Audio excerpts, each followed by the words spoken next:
Our first question for these fellas, briefly describe your farming operation, and as you do that, tell us who you are and where you farm. I'm Lloyd Arthur from Crosby County. I farm primarily west of Rawls. We do have some up in the Cone area, and I farm with my brother Lonnie. Most of our irrigation requirements were designed at the three gallons, because that's what everybody thought you're supposed to have. We have very few systems probably that's capable of developing that after they've been put in. Our first pivot was put in 1992. We have approximately 1,000 acres under pivot, about 332 acres of drip. We're primarily cotton, and but we do grow some grain sorghum for some rotations. Okay. Eddie? Eddie Teeter, farm south of Lockney. I have approximately 1,000 acres under pivot, and have 340 acres under drip. No low water. We've been taking our corners out and put them in CRP. And I farm mostly cotton and wheat and a little bit of corn. Rotation, milo. Been farming since 1965, and on the same land. And most of my systems, like Lloyd, are set up at about 3 gallons a minute, about 3 gallons an acre. It's slowly but surely declining from that. I use LIPA system on my sprinklers. Jeremy Reed, we're farm all in the Crest area. I farm with me and my dad and 3 uncles. We have a lot of sprinklers and not much irrigation underneath them. That's a good way to put it. Jeremy Reed, we're farm all in the Crest area. I farm with me and my dad and 3 uncles. We have a lot of sprinklers and not much irrigation underneath them. That's a good way to put it. We're in half circles, and in some places we're going less than that. We're trying to, you know, every place is different. It's hard. Then you got to figure the landlord's in on it too. We're trying to keep our sprinklers in the 4 to 5 range. Some of them are less than that. We have started putting drip in. I guess we're going to start our 4th season on drip right now. The drip that we've been putting in, we've been shooting for the 4 to 5 range gallons per acre on the drip, and it is working very good for us. All of our sprinklers are running on LIPA or LDN mode. We have thrown the towel in on one place this year. It's just not efficient, or it's not practical. Glenn Sure farm here east of Plainview. Have about 1,000 acres under pivot. Have a little bit of drip. Most of our water is in between the 3 and the 500 gallon a minute range on our pivots. I irrigate all with LIPA. And we grow cotton and sorghum and seed sorghum and millet, and some wheat and livestock operation. Somebody briefly touched on this, the types of irrigation you use. Lloyd, you said you had some drip and some pivot. How much do you have of each, and what's the range of water that you have on those? We have about 1,000 acres of under pivot, and there's probably, I guess, 575 gallons is the largest amount of water we have going through any pivot, and probably the least we have is probably in that 2 to 2.5, somewhere in there. That particular pivot, last year there's 2 wells on that half section, and we've been row watering some. And we finally just tied that secondary well into the pivot and foregoing the rest of it. We thought maybe if we get some adequate rain, we might want to row water some of that, but as we're seeing right now, we're not getting that rain, so we're going to have all that water just going to the pivot and just having more dry land. The drip, all of it's designed on 3 gallons. All of it, with the exception of 60 acres we put in last year, is on 80 inches. What we put in on 40 inches last year, you'll love it. Wish we'd have done all of it that way, but when we was putting the drip tape in, we thought we'd never get through because you're putting in twice the tape. So, but as primarily where we're at. And other than row watering where our drip is this year, I don't see us row watering anything, especially if it stays dry like it would. We won't have any what we call pure row water. Eddie? About 1,000 acres under pivot, and the smallest, I got one to 325 gallons, and another one all the way up to 600 gallons. And drip is all designed on 3 gallons a minute. Jeremy? Like I said, we've got a lot more sprinklers than we do irrigated acres. I think we've got 19 sprinklers, but, and some of them are half-mile pivots. We do have them range from probably the 250 range all the way up to the 800 range on half-mile pivots, but that's just watering a section of partial of the place. The drip is all on 80-inch centers. It's all in the 4 to 5 range starting out the year. Clarify that. And our water does play out a lot throughout the year. We're trying to manage that. We still have 3 or 4 places that we're row watering on. A couple of them we were working on getting drip on, but that is the only irrigation on the place. We're not splitting the row water between a pivot or drip or anything. That's all that's left is the row water on the place. The first drip that we put in was 3 years ago. I actually plowed the tape in starting on May the 5th. We didn't get water in it. Yeah, it was a train wreck and happened. Just because it was the first challenge. It was as a 23-acre field. We plowed the tape in, got water going in it. I think on the 18th. I was able to plant it on the 31st and got a crop up. It was, you know, everybody's an expert. We were in that area, some of the first to put drip in, and everybody was telling us how crazy we were, that we both asking what we were going to plant, and then also in the same sentence telling us how to water with it, and they'd never seen it before. We started finding wet spots after 5 to 6 days, and we ran a finishing plow and planted it, and it came up. What was your depth, did you say? Most of it's about 12 inches, 12 to 14, I mean. And everything is flat, or we're trying to plant everything flat. We're not listing anything. Well, I shouldn't say anything, but we're trying not to. This year we've listed more, trying to get the wind equipment on. But all of our pivots are flat, and trying to utilize the conservation tillage, whether we're trying not to strip till we had to this year to make the dirt stop pulling, but we're using our rotation of, if it's going to be dryland milo or dryland cotton, we're planting it 20 inches off the center and then coming in and planting our cotton or our good crop either on top of the tape or in between the deposits. It's been working. If you can grow any cover, it works good, but the last 3 years has been a challenge on that. Good. Like I said, we've got about 1,000 acres under pivot. Very little fur irrigated left and some drip, and we've got a range of anywhere from the road to 5 to 6 gallons per acre per minute on most of it. Okay, have you used any flow meters or have any experience with them? What? We have installed some flow meters on some wells back, I can't remember, I think maybe 2010 or 11 is the first time we put some on.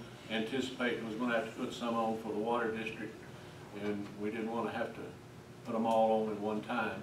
I was very, and always have been, against putting flow meters on wells because it always seems like it leads to something else, that other fear.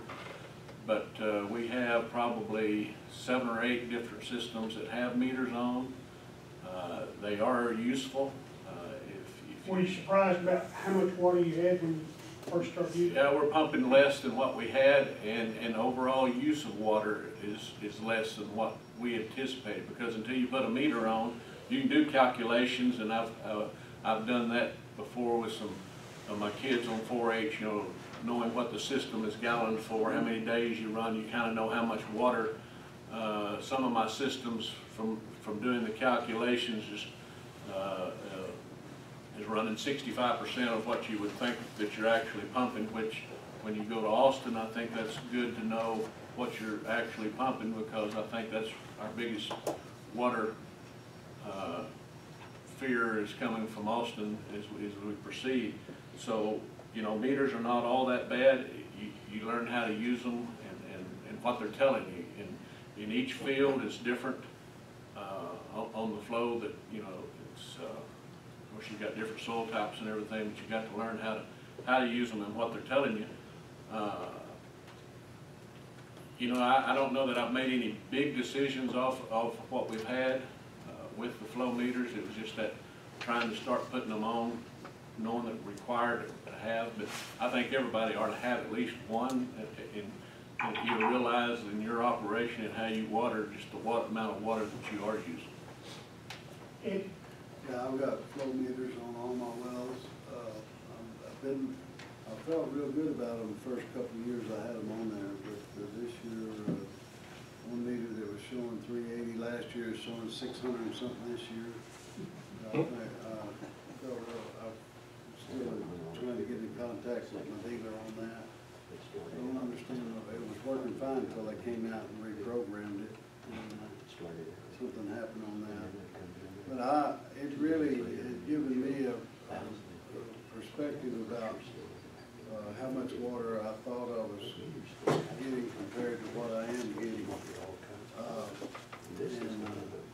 With this ET program that we use to help us decide when we're going to water, it sure has helped a lot in that area. Sure. We have not installed any flow meters on wells, but all of our drip systems are running on flow meters. We have learned some from them, but same thing, the reliability of them and the variability of them also. We're starting the second season of running pivot track on all our pivots. They are not tied into flow meters, but we are able to see the variation in pressure and just seeing some things that you don't realize what's going on at night. And that's the type of scenario we're learning from yet. Meters would be better. But we also have, I didn't mention this a while ago, but part of our pivots were set up where we are bringing in water from all directions and other places and tying it all together. We dug pits that are center pivots with floating pumps and rotary screens on it, with the idea that we can bring lake water in and put through our pivots, or just variability. If you lose a well, you're still running the pivot at constant pressure all the time. You're just shutting the pivot on and off. In 2011, we saw terrible problems with seepage. We were losing lots of water. You'd shut the pivot off and the pit would be full and it'd be empty the next morning. We went in and we put liners in those pits to stop the water. And that, between that and running the pivot track, we are learning how to manage that end of it. But there is a good use for flow meters also. I have meters nearly on all the pivots I have, and a lot of the wells that we have, we've got meters on all of them.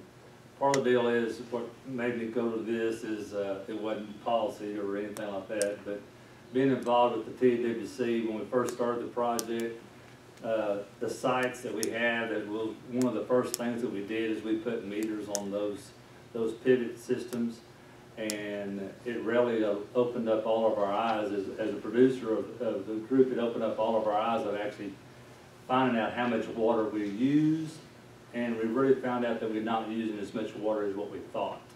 And kind of as a general thing with this doing that is a lot of the producers in the TAWC has since then put meters and pivot monitoring systems on all of their systems other than just the ones with the site. So it has really been more of a management tool and gives you a better idea, a feel of really what you're doing, especially when you start looking at water management. When we talk about 4 gallons per acre per minute or whatever, it gives you a chance to do a little bit more fine tuning to your operations. Kind of like Lloyd said, you know, you just kind of have a better idea, a better feel of what's going on. Lloyd, what crops do you grow and do you anticipate change in the future? We grow primarily cotton and wheat and grain sorghum. Most of our wheat's dry land, but our grain sorghum, I don't see a change. I don't have the water for corn, never have grown corn. The only other change that we'll probably make is I got a farm probably it's got 3 pivots on it. If it stays like what it looks like we're going to do, we'll probably stay with just 2 and count 1 pivot dry and then start doing some kind of rotation. We started year before last growing one of those in wheat, watering that through the winter, and I got out of that rotation last year when I got that wheat crop hailed out, went back to grain sorghum on all 3, so I've got plenty of organic matter out there, so I can't justify doing that rotation again with my water, so we'll probably just make 1 dry land. not doing any row water, not watering any corners anymore, don't have the labor for it either. Eddie? I rotate on all my pivots, half wheat and half cotton. Put, what little corn and sorghum I have, I put under on my pivot, on my drip with cotton. Mostly cotton, and then wheat, and then, corn, and then grain sorghum. And the corn is food corn with Azteca, and I'd be glad to sell my contract today.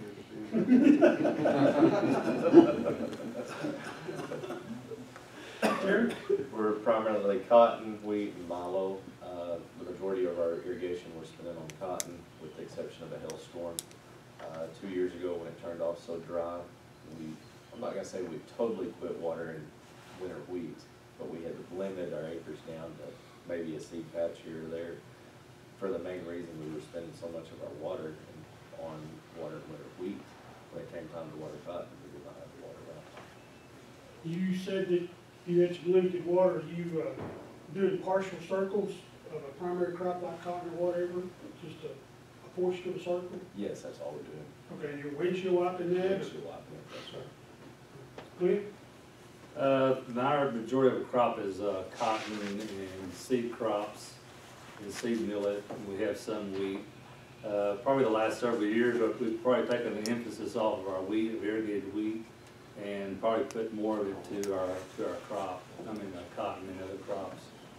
Simply because sorghum and cotton and all those are probably a little bit better water user, and we just use wheat kind of to divert our water from summer crops, and also for cattle pasture as well. But that's probably the main reasons. What all changes have you seen on your operation since 2011 as far as irrigated acres, the type of crops, your management?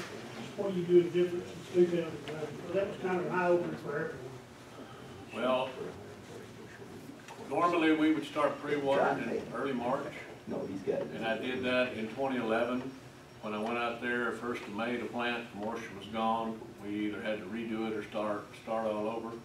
I've learned that lesson. We have yet to start, but we're fixing to start. A big thing that I've seen is moisture probes like the John Deere Crop Sense or the AquaSpy. I really like those type of devices during this time of the year. In 2011, I didn't have those out, and the gypsum blocks that we usually didn't put them out until we got the crop established. But I like to put those sensors out there in the field now when I start pre-watering, because I don't go out and do the probing like you do, but I can get on my smartphone and see that moisture is getting away from me. And in 2012, and then we had a program, and then we left one there all year, and then our personal ones, we're going to start putting them in as we pre-water, because that gives me an idea if that moisture is getting away to make some changes in my pre-irrigation or start planting earlier if the soil temperature is up. So that's been a big eye-opener since 2011, is how to manage your pre-water. I've always heard my dad say that was the best watering you could put out, but it's also the most costly if you put it out there and you don't have it when you need it. I always felt like that the best water I spent was pre-water, because it got my crop up. But we're pre-watering later every year. Under my pivots, I try to put out 4 inches right ahead. I would like to pull off about a week before I start planting. Biggest change in my farm has been going to drip, and I put in 300 and something acres in the last 2 years. Just saw the inefficiency of real water. All my ground is real flat, and I had to push water from one end to the other to get it out. It was spending a lot of money to get it wet, but and I just felt like drip was the best way to go, because the 2 farms that I did put drip on, the sprinkler wouldn't fail. One of the biggest challenges is coming out of 10, of course, being a great year, going into 11, we thought we knew what we were doing, and we didn't. We knew that we were running out of water. We had been using that 3 gallons per minute and getting by with it on cotton or whatever we were growing, and even stretching our water into a second crop, like say a winter wheat, or trying to water some sorghum or something. And after going in after 11, we realized it didn't work. And we actually, even if our water wasn't falling, we were still squeezing our acres down and trying to get the most bang for our buck on the irrigated acres that we got. I think probably the biggest thing that I learned in 2011 was that I needed to learn water management probably at a whole lot higher degree than what I had ever used before. And I've used it before, but I think that what it brought me to realize is how important it really was. And especially when we would irrigate and it was gone, because of the drought conditions. And so I'm kind of like Lloyd. Well, I have not started pre-irrigating yet, and I'm probably going to wait till probably the end of this week to start. And we'll kind of do some monitoring on how much water we're going to apply. Kind of my whole operation, we use a lot of strip till, so we're kind of a minimum tillage anyway, and it was all geared even before the drought, kind of as a water conservation method. Another thing, I've used a lot of the soil probes. I've used the Smart Crop, used the ET model, and I guess Bob has even used his moisture probe over there to kind of beat me over the head to kind of show me how to really do that. And it really all makes sense. It's not really rocket science stuff, but we use the soil probe that does the core, and it doesn't take long to learn how much moisture you have in the soil. And it kind of gives you a real good feeling of, how much moisture you have. Yeah, those probes are good. They're just a tool.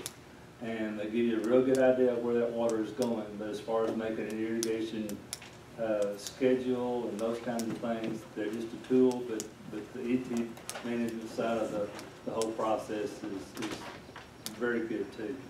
It kind of uses a check and balance. You know how much water you have, you know how much water you need, and you can kind of do some planning ahead.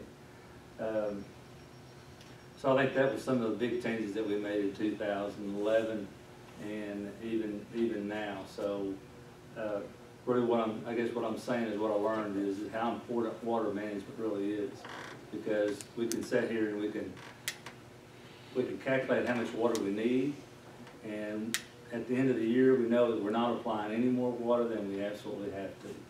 And so if we have a water district or we have a government agency that would come in on my farm and say, hey, you wasted water, I can say, well, really, we're not, because we've got a schedule of how much water we've used. And so I think that is important. It is very important. So that I know that we've used water very wisely and very best to its ability. So I think that's the bottom line. You're the only one that's mentioned that ET program right now, but are all of you using that? I do. In fact, I used the analyzer program to start last month when I started trying to plant my crops. I used the analyzer program to figure out what's the most profitable way to go, and then match that with the ET program. We'll use the ET program this summer. But your farm, the location you're in, part of that TAWC project? And part of it is in that project. So from what you learned, then would you recommend it or not? Yes, I definitely would recommend it.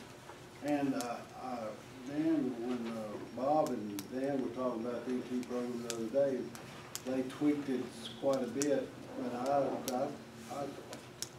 I did whatever that program said to do. I set my program up for 75% ET, and I stuck with it. I was getting behind until I got that July rain, but I still felt like at 75% I could manage it very well.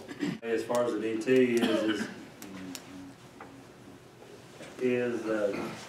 if you're not comfortable with 60 or 65% of ET, you can go to a higher range until you kind of get a general idea, feel of what that crop is performing.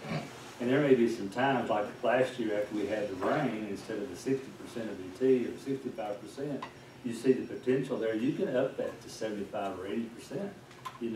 If your crop has a potential of making more on a little bit more, just a little bit more water, it gives you that flexibility to do that.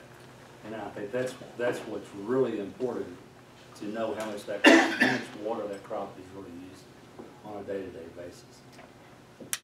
And Eddie, last year when you were watering corn and we got that rain, weren't you shut off when a lot of your neighbors were still watering corn? So that gave you the ability to conserve an extra inch or two or three that your neighbors weren't conserving, that where your yield was equal to or better than theirs, because we've looked at those numbers. So keeping track of it with ET not only gives you the view of where you are now, it can show you at the end, hey, I can shut off earlier and still have enough moisture in the profile to finish this crop out, and I'm going to save 2 inches of water. Well, that's $20 an acre. I think on those capacitors probes, whether they're Crop Sense or John Deere or Aquaspire or Eco Drip or whatever they are, but they're really going to basically show you all the same thing. You know, all the guys that run those, as far as agronomists and that kind of stuff, they can kind of help you, you know, see what effect that the crop moisture has and how that, you know, how it moves through that soil. And I think that's a very important tool, but it's not the only tool that you should use when it comes to water management. You know, when we talk about LIPA, on one of my sites, we have one span that's in totally broadcast spray, and we left it in broadcast spray, and all the rest of them are in LIPA, and the only time we use it in broadcast spray is either when we're incorporating chemical or we're germinating, trying to get a crop up. The rest of the time, it's all in LIPA. Well, what we have shown over the last 3 years is we've harvested those separate. We have about 160 pounds difference in yield, about an average of 3 years. And that equates, and J8 has done all the data analysis on it, and that equates to about $100 an acre, or a little bit more than $100 an acre on those 3 years. So just on the same, exactly on the same amount of water.